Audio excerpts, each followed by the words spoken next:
Hello, I am Dan, aka the tipster in a suit, and I may not have been to the most racetracks. I've definitely not seen the most horses, but I am the best judge of race form that I know, and I'm here to prove it. I'm off to Newbury this weekend with the second best judge of race form in the family, my brother. It's going to be a good one, hopefully, lots of good chases, so I thought it'd be fitting to get a second selection video. If you followed me in on Trials Day selection video, you would have come out with a 66% return, mainly thanks to Noble Yates at 12 to 1, who went off 3 to 1 favourite and duly obliged, and Galore in the Paddy Power Gold Cup. So let's see if we can make this second one as successful as the first one. Now, there are a few races to get through, so there won't be a deep dive synopsis into each race. I'm just going to touch on a couple of the horses, the prices that I'm taking, and the stakes, and a couple of reasons why. So we're going to start off with Warwick in the 145, where Santos Blue, it's not priced up yet, but Santos Blue is likely to start as a favourite. Now, I do like the horse, but he has gone up steadily in the weights. And the last time he was tried at the 2 mile 5 trip, this is over, he didn't do so well, winning last time, dropped back down in trip. I don't think this step up will see him to best effect again, so I'm happy to take him on. And I'm surprised to see Warlord in there. He's got a hurdles rating now of 131. Now, bear in mind, he was a 149 rated chaser. It hasn't quite worked out for him this year, so they send him back hurdling. But I think he can make the most of that 131 mark. Anywhere around 7 to 2, 4 to 1, I'll be going in £7.50 on the nose. And if he ends up being slightly bigger than that, then I may end up increasing my stake. I will update any stakes that I do down below in the comments. Next is the Mares Hurdle at 220. It's a disappointing renewal this year. There's only 4 runners, and I fully expect you wear it well, who's got the best form in the race, look decent just losing out to Marie's Rock, who's a grade 1 competing animal, grade 2 winning animal, and will form part of a banker double for the weekend, so I'll come back to that one. Next is the Veterans Chase over 2 mile 4. Diego de Charmil has not been seen for nearly 2 years, but he's best over a short distance. 2 miles, 2 mile 1 sees him to effect. Also being off for 2 years, I put him to one side. Riders on the Storm is only really effective at Ascot, and he's only really effective after a break, so I'm happy to put him to one side. And I do think Do Your Job is handicapped to where he should be at. It leaves me with Lilingering at 11 to 2. His win 3 runs back has worked out okay. His next run at Cheltenham, where he came 3rd, was to a returning Sepage back to form at Cheltenham, who was ridiculously handicapped on that day. And then last time out, he came quite far back behind Pepe Lemoco, but was 5 lengths clear of 3rd. Pepe Lemoco again making a mockery of his handicap mark. It means he now runs off 133, considering he won off 130 when beating Danny Kerwin by 7 lengths at Kempton earlier in the season. I'm happy to have £7.50 on Lilingering in the Veterans Chase. It's a weak Kingmaker. It always looks weak. Last year it was a mockery, Calico versus John Bon. This year there's only 3 runners at the moment. Matata does deserve to be the favourite. However, Pembroke loves the mud, and with the forecasted rain that is due, I do believe if the turning goes to heavy, if the conditions become testing, I'm happy to have a go on Pembroke at a price bigger than 2 to 1. It will only be a fiver on that, and it will be dependent on the testing conditions coming to the fore. If not, it will be a race I leave alone. But Warwick, come on, do something to fix that race. It used to be a great race leading up to the Arc, and it's tragic now. So yeah, rest in peace to Kingmaker. Hopefully it's testing and we'll get on Pembroke. Over at Nass, there's a couple of decent races, handicaps, but the only one I really want to touch on is the listed mares over 2 miles. So I expect Riviere de Tau to be favourite, although I actually believe she's better over further, and I bet she is about £10-15 better on all known form and RPRs going right-handed. Nace is a left-handed track, so I don't think this will see her to best effect. Allegory de Vassy is garbage, absolute garbage. I won't hear anything other than garbage about Allegory de Vassy, so you can remove her from the betting. Instit hasn't quite been the same horse this season as last season, and if you can believe it, Mascada, with the conditions of the race, gets to run off the bottom weight. She's got the joint best official rating of 151 alongside the garbage Allegory Devassi, and she has the best RPR in the race by about 5. Now that came in the Grand Annual, going at a left-handed track at Cheltenham over 2 miles. This is a left-handed track, 2 miles, and I think Mascada at any price bigger than 2 to 1 will be worth a go. I think she'll be priced up around 3 to 1, and I'm happy to go £12.50 if that is the case. If she ends up being a favourite, then I'll have to reassess, because of course gambling is about getting the correct value, and anything below 2 to 1 I think I would end up swerving it. But Mascada is a fairly strong fancy for this weekend in that race. Now over to Newbury, where I'll be, and the first is the 130. The first one I'll be reviewing is the 130, which is the money back with Sky Bet, and I've got 2 darts in this one.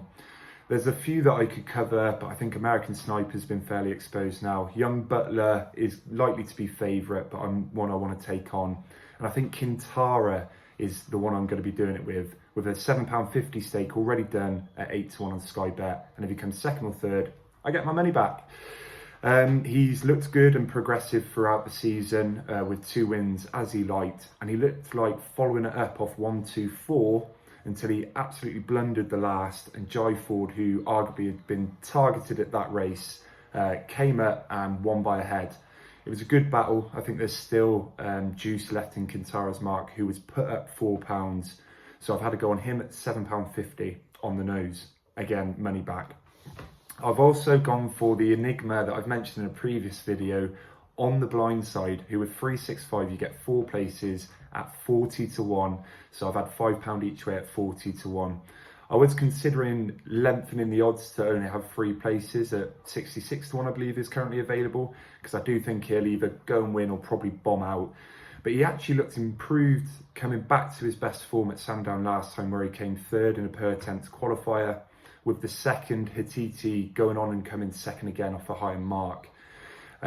His best 2 runs over the last 2 seasons have come at Newbury, where he produced an RPR of 149 to win over 3 miles in March last year. And actually the year before that, he came second in the long walk, beating Paisley Park, producing an RPR of 156 again at Newbury.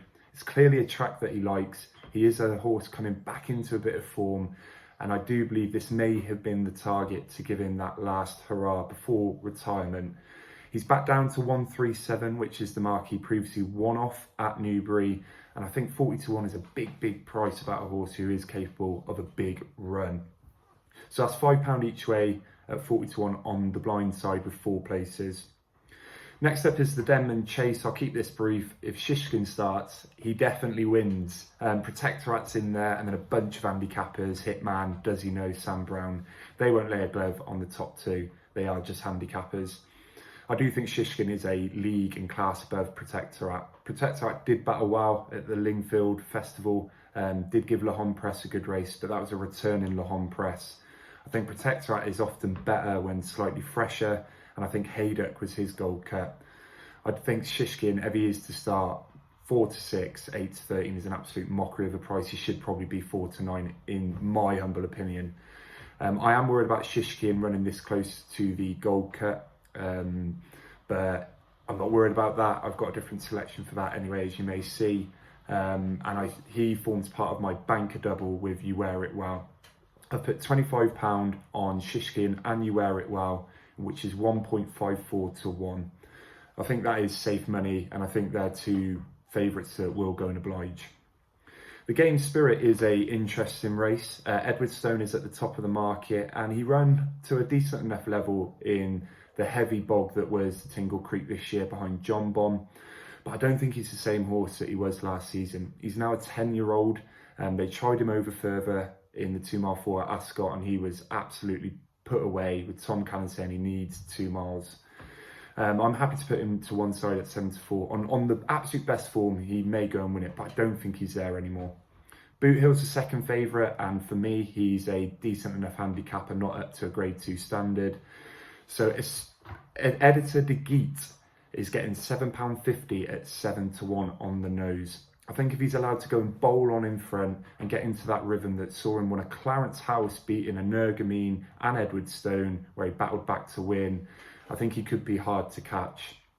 I've actually got a second dart in this race as well because I like to at bigger prices. And I've gone for Amarillo Sky, who was very progressive last season before overreaching and being found lame in the aforementioned Clarence House. His run before that was his joint best RPR, which was also at Newbury, and I really like the way he was progressing, where he was quick over his fences. He has been off for over a year, so it is to be seen if he's still at that level. But the way he was progressing last year, I'm happy to take a £7.50 at 9 to 1 on Amarillo Sky. I also want to mention Fernando Savola, who was going to be my selection this week until I saw he was entered at. I think his mark of 145 is tasty for a Grand Annual, and I'm gutted that he's been entered here. I'm hoping he gets pulled out. If he is to run, I hope he runs an absolute stinker. Charlie, please hold on to him and don't let him go. Hopefully he gets dropped 1 or 2 more pounds and he will be going up as a selection for the Grand Annual, because his fall from the 159 rating down to where he's at, there's a bit of juice in that, even if he is slightly on the decline. So please, Charlie, hold on to him, all right? Don't let him go. The Betfair Hurdle, there's loads of horses in this that have a good chance. I'm not going to cover all of them. I wouldn't be surprised to see plenty of them go on and win. However, I absolutely love Look Away. He didn't end up going to Cheltenham for Trials Day, where I had a go on him at Anti-Post, and he's back down to 2 miles at Newbury. Again, the conditions testing would suit, as seen in the Challow Hurdle, where he finished a length behind Captain Teague. Now that's a Grade 1 novice race, and he was only put at £1 for that. Before that run, he came second to Mbiriko Lord, and now meets him on better terms this time out. I think he'll be leading from the front, and while maybe 1 or 2 may go past him, I've got 6 places at 12 to 1, and I've done £10 each way on Look Away, because I think he's a cert to place and he may go on and win. So that's 12 to 1, 6 places on Look Away. Absolutely love the horse. And I've also found a bit of an outsider that I want to have a cheeky dart on, just due to the form of the previous run. I'm probably going to butcher this pronunciation. I butchered pronunciation there, but Giga Gioni is 50 to 1. Now, he beat Spirit Denano at Cheltenham earlier in the season off level weights, yet he meets him here receiving a whole stone. I know Spirit Denano was impressive at Sandown, but that was in an absolute bog, so hopefully for connections for him, it will become testing.